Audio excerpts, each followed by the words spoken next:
Welcome, ZASLOW Show 2.0. It is a Thursday, the 26th of January. Good to have you aboard. We got a lot going on today. We are a Blue Wire podcast. We're going to talk a bunch of NBA today. We got a couple guests on the show. This is a huge sports weekend. We got Championship Sunday, NFL. We got Royal Rumble on Saturday. Holy shit. We're going to have a lot of fun, of course.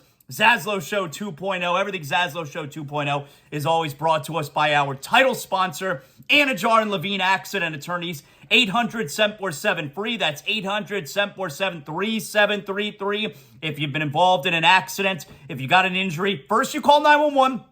Then you get an attorney on the phone immediately with Anidjar and Levine. 800-747-3733. Here's what we got going on today. It is Royal Rumble on Saturday night. The Miami Herald's Jim Barcelona has been covering WWE, combat sports, professional wrestling for 30 years now, all right? We're going to get Jim Barcelona on the show. That'll be a lot of fun. We'll talk WWE. We'll talk Royal Rumble with him. First up, coming up in a few minutes, though, we're going to talk to ESPN NBA front office insider Bobby Marks. He used to be a regular on the show on ZASLOW Show. Now ZASLOW Show 2.0. We'll get him on for the first time, and we'll get him on the program. We haven't spoken to him in a few months. We'll do some NBA trade deadline. We'll talk about what's going on with the Heat right now, and what was a really fun night in the NBA last night. So, the feature game last night, Philadelphia and Brooklyn. Ben Simmons has played back in Philly, but not against Embiid. Embiid played last night, so you had a good little back and forth with all those guys. Simmons stunk. He had no field goal attempts at halftime. Now, he did score 12 points in the second half. I believe he had 10 in the third quarter, but he doesn't even look to shoot. Very frustrating player if you're a Nets fan, and you look at Harden out there. Harden had a real good game. Pretty easy to see who won that trade. Philadelphia won last night, 137-133. The Nets can't win without Durant. Irving is not a leading man. He'll put up the big numbers like he did last night. He had 30. Embiid had 26 and 10 to lead Philly. Irving will put up the numbers for the most part, but he is not a leading man. And Brooklyn continues to struggle without Kevin Durant. So Brooklyn now, they're 29-18. They're fourth in the Eastern Conference. By the way, the Heat are not back in action until tomorrow night. But the Heat are within striking distance at number 5. They're only 2 games back of Cleveland right now, and they do play Cleveland coming up. The Heat have Orlando at home tomorrow night, then Charlotte. They're in Charlotte on Sunday, and then I believe they're in Cleveland and also in New York.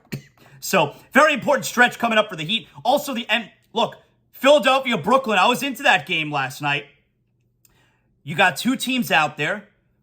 Nobody's hugging and kissing on each other. We're not hugging and kissing before the game. We're not hugging and kissing after the game. No, you don't like us. We don't like you. Going at it. I mean, give me some more of that. Now, do I like it that we're talking about 260 points combined? We're scoring 270 points combined. We're scoring the game. It's a little bit too much points. A little too many points. But not every game needs to be played in the 90s, all right? But I do like last night. That felt like an old school type game where they hate each other. We don't all need to be kissing on each other every game. So I dug that, and Philly gets a real good win, obviously. Milwaukee beat Denver last night. Giannis had the big game with 33, but Jokic didn't play.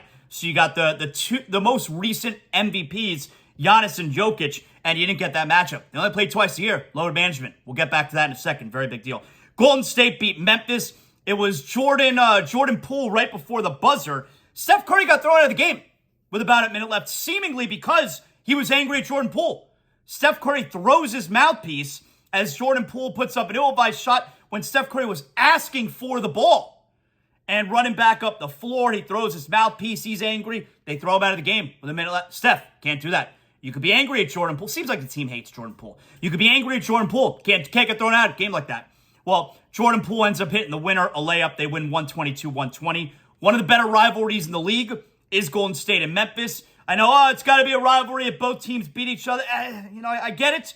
It feels like a rivalry. We're whooping that trick. Golden State, Memphis feels like a rivalry. Steph Curry had 34, Morant had 29. And Portland beat Utah 134-124. Why do we care about that? Because Damian Lillard had a game for the ages. 60 points last night. 50 through 3. 60 points last night for Damian Lillard. All-time efficient 60-point game. he was 21 for 29. Unbelievable. Incredible performance from Damian Lillard. So NBA had a really good night last night. That was a fun night for the league. Now, you know this has been a topic of conversation, all right? The load management, I've been all over it all season long, and certainly I was all over the last couple days. You had Jimmy Butler sitting out yesterday, so there was some extra news, right? So they brought the fan, and I believe his sister, onto the floor Tuesday night. They had the sign. They came from Argentina. I traveled 4,400 miles to see Jimmy Butler, and he's not playing. You find out an hour before the game. And it sucks. There's no other way to put it. And I don't understand the pushback that I was getting from some fans. Like, it's really nice what the Heat did. And it's really nice what Jimmy did yesterday. We'll get to that in a second. But it doesn't change anything. It doesn't solve anything. The only way, the Heat and Jimmy Butler, they made things right. No, they didn't. The only way things are made right is if one of two things happen. Either one, anytime a player sits out a game, we gather all the fans who came specifically to see that guy, and we give them, the whole big to-do where they get autographed memorabilia and they get to meet players. Or two, players stop sitting out games. That's the only way the situation is made right. You believe either of those are going to happen? Because I don't. So nothing's been made right. So, I don't understand that people think the situation was made right. It's such a small-minded way to look at it. Nothing was made right. It's a disaster. And so you get, and by the way, look, it was really cool what Jimmy did yesterday. They brought the fans and his family, gave him a tour of the whole place, pictures with Jimmy. Amazing. So cool. So cool. But what if I'm one of the other fans sitting all the way up in the 300 level and you didn't get to see my sign that my family saved up money to go see Jimmy Butler?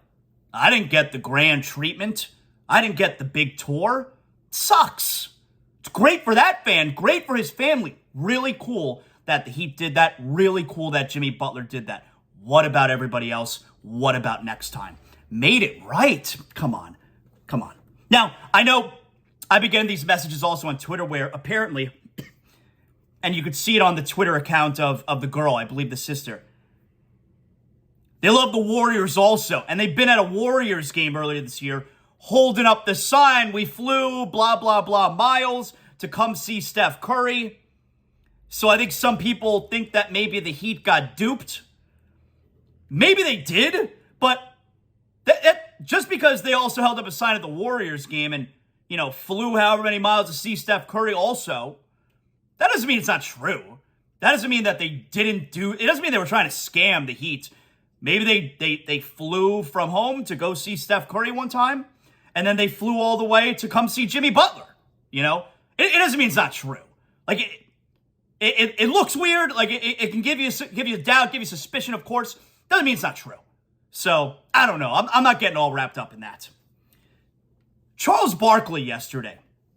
Charles Barkley was on SiriusXM NBA radio in the afternoon show with my pal Justin Termini, Eddie Johnson. The Heat fan hates Eddie Johnson. Charles Barkley was on with those guys.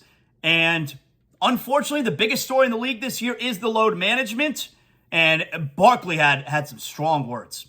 First of all, it's embarrassing for the NBA, and I cannot wait for these owners to put their foot in their asses in this next CBA. These dudes going to do something to these players. They're going to be like, wait a minute, you can't make $50 million and not play half the season, okay? Because now you just really just like slapping me in my face, taking my check twice a month. And we got guys like, and Eddie, I see guys that got a sore hip or something. I'm like, everybody's sore in the NBA after 20, 30, 40 games. Yeah.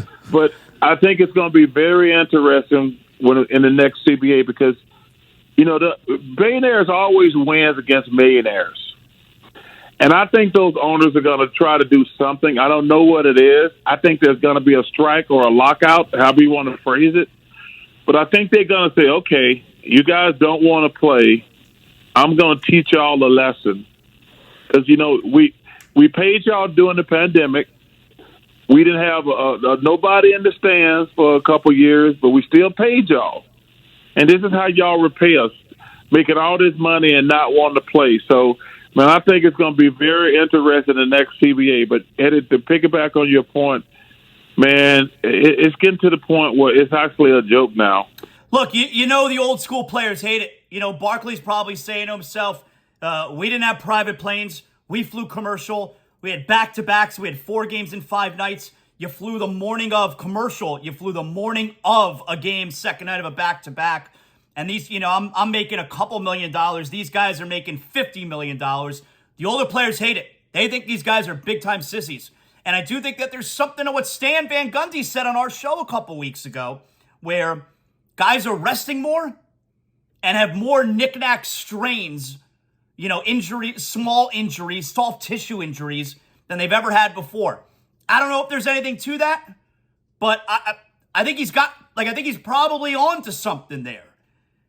I also think that Barkley is on to something where whenever this CBA is up, yeah, I think the owners are tired of, you know, paying Kawhi Leonard $50 million to only play half the season. He should only make $25 million then. I think the owners, and hey, Barkley makes a great point about the pandemic. Players were all getting paid, and when games started up again, and there were no fans in the building, and so you're not making any money, players were all still getting paid. That's a great point. And now, when everything's right, you just rest, and you're still cashing my checks? Yeah, I think the owners, I think we're in big trouble. I think we're in big trouble when this CBA is up or when they're allowed to opt out of this CBA. I think it's a major, major problem. Major problem.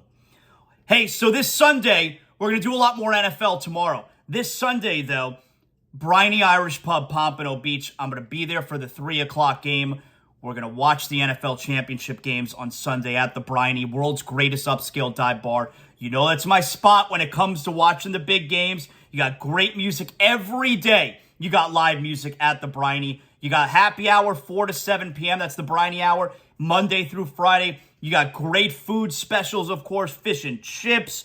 You got mahi tacos on Tuesdays, of course. Craft beer. I love the shepherd's pie. Oh, my God, so good. They got these Philly cheesesteak egg rolls, too. Just go over there, take a look at all the apps, order one of everything. Oh, you're going to love it, all right?